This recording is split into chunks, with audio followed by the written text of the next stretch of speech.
چنانچہ لفظ صحاح ستہ، صحاح یہ صحیح کی جمع ہے۔ اس سے مراد وہ احادیث ہیں جو ہر طرح کے عیوب اور امراض سے، ہر طرح کی کمی اور نقص سے پاک ہو، انہیں صحیح کہا جاتا ہے۔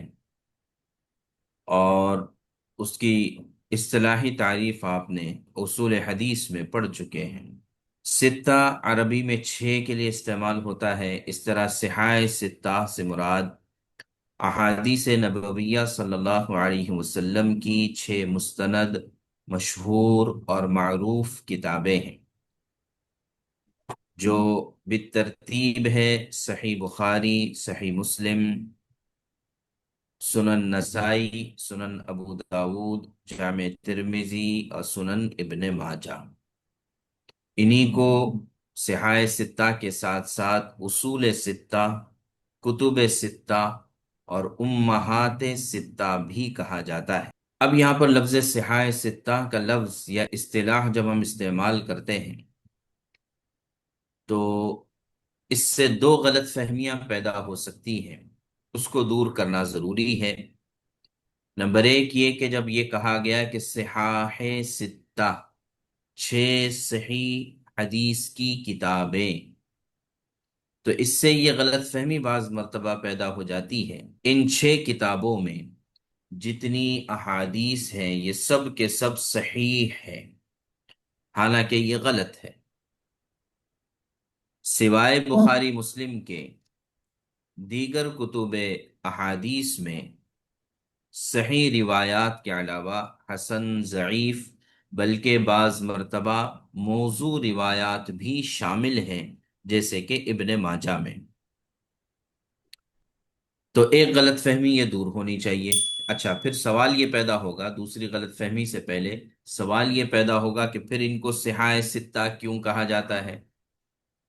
تو اس کا جواب یہ ہے کہ عربی زبان میں بہت ساری چیزیں تغلیباً کہی جاتی ہیں، جیسے باپ کو والد اور ماں کو والدہ کہتے ہیں، لیکن تغلیباً اسے والدین کہا جاتا ہے۔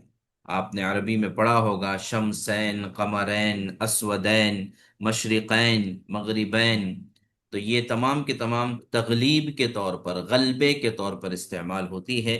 تو چونکہ عام طور سے ان کتب ستہ کی احادیث صحیح یا قابل عمل ہیں، اس وجہ سے ان کو صحاح ستہ کہا جاتا ہے۔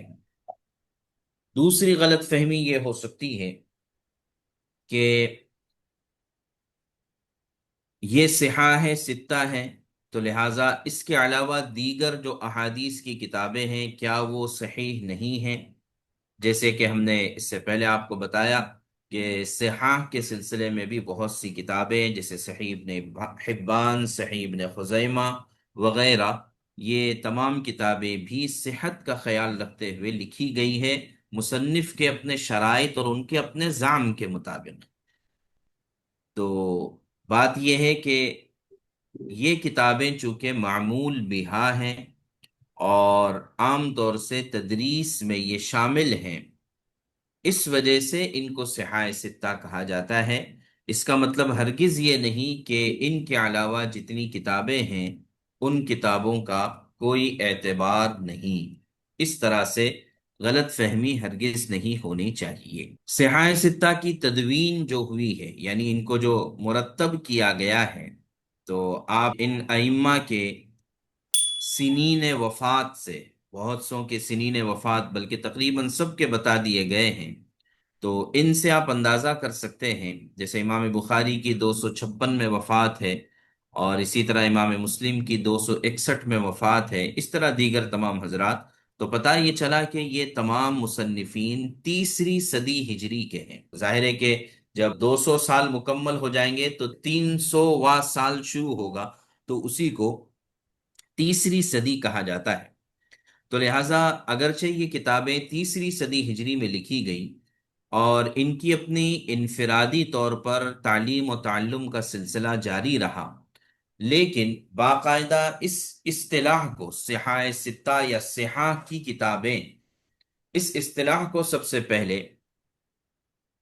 امام حافظ ابن السکن البغدادی، ابن سکن بغدادی 353 ہجری میں جن کی وفات ہے، انہوں نے محدثین کی ایک جماعت کو صحاح اربعہ یعنی بخاری، مسلم، ابو داود اور نسائی کی اصطلاح سے واقف کرایا۔ چنانچہ اس کا پس منظر یہی ملتا ہے کہ کچھ لوگوں نے آ کر، یعنی محدثین نے یا طلباء نے آ کر ان سے پوچھا کہ ہمارے درمیان حدیث کی متعدد کتابیں موجود ہیں، اگر آپ ان میں سے کچھ ایسی کتابوں کی طرف اشارہ فرما دے جن پر ہمارے لیے اکتفا کرنا کافی ہو تو بہتر ہوگا۔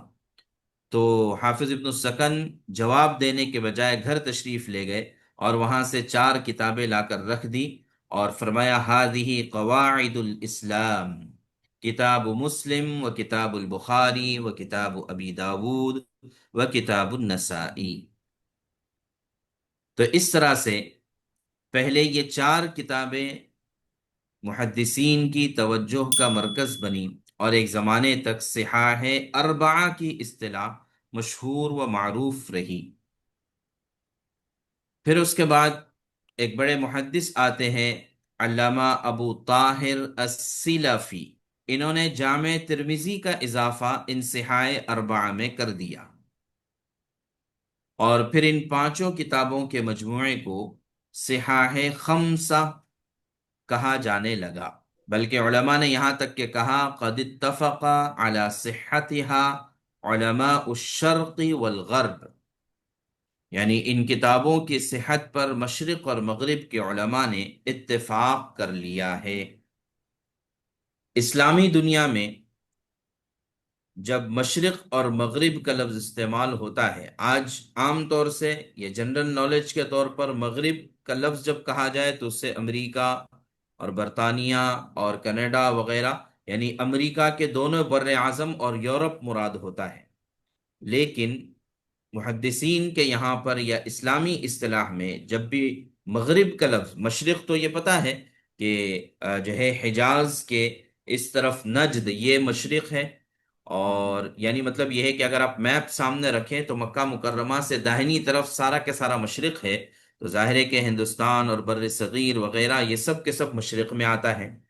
لیکن جب مغرب کہا جاتا ہے تو اس سے افریقی ممالک اور اسی طرح وہ عربی ممالک مراد ہوتے ہیں جو بالکل اخیر میں ہیں، خاص طور سے مراکش، اندلس جو آج کے زمانے میں اسپین کہلاتا ہے، چونکہ یہیں تک لوگوں کو دنیا دریافت ہوئی تھی۔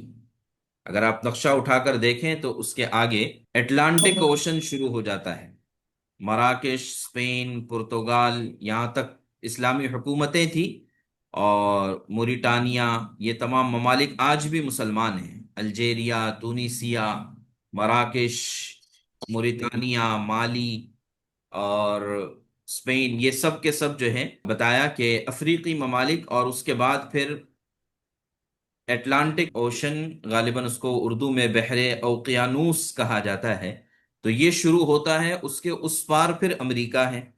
تو اس وقت تک امریکہ دریافت نہیں ہوا تھا، آپ کو پتا ہوگا 300 350 سال پہلے امریکہ دریافت ہوا ہے، ورنہ لوگ جانتے ہی نہیں تھے امریکہ کیا چیز ہے۔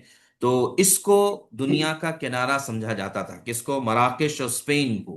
تو جب بھی مغرب کہا جائے تو اس سے علماء اندلس اور علماء مراکش مراد ہوتے ہیں، یہ بات ذہن میں رکھنا چاہیے۔ تو بہرحال تو حافظ ابو طاہر السلفی نے یہ بات نقل کی ہے کہ ان 5 کتابوں کی صحت پر علماء شرق اور غرب کا اتفاق ہے۔ اس کے بعد سن ہجری 507 میں جن کی وفات ہے، حافظ محمد بن طاہر المقدسی، 507 ہجری میں ان کی وفات ہے، انہوں نے ابن ماجہ کا اضافہ کر دیا ان 5 کتابوں میں، تو اس طرح سے یہ صحاح ستہ کا نام رائج ہو گیا۔ پھر اس کے بعد مصنفین نے ان 6 کتابوں کی بے انتہا خدمات کی ہیں۔ تو یہ آپ کو تھوڑا سا صحاح ستہ کا ہم نے پس منظر اور تاریخ بتا دی۔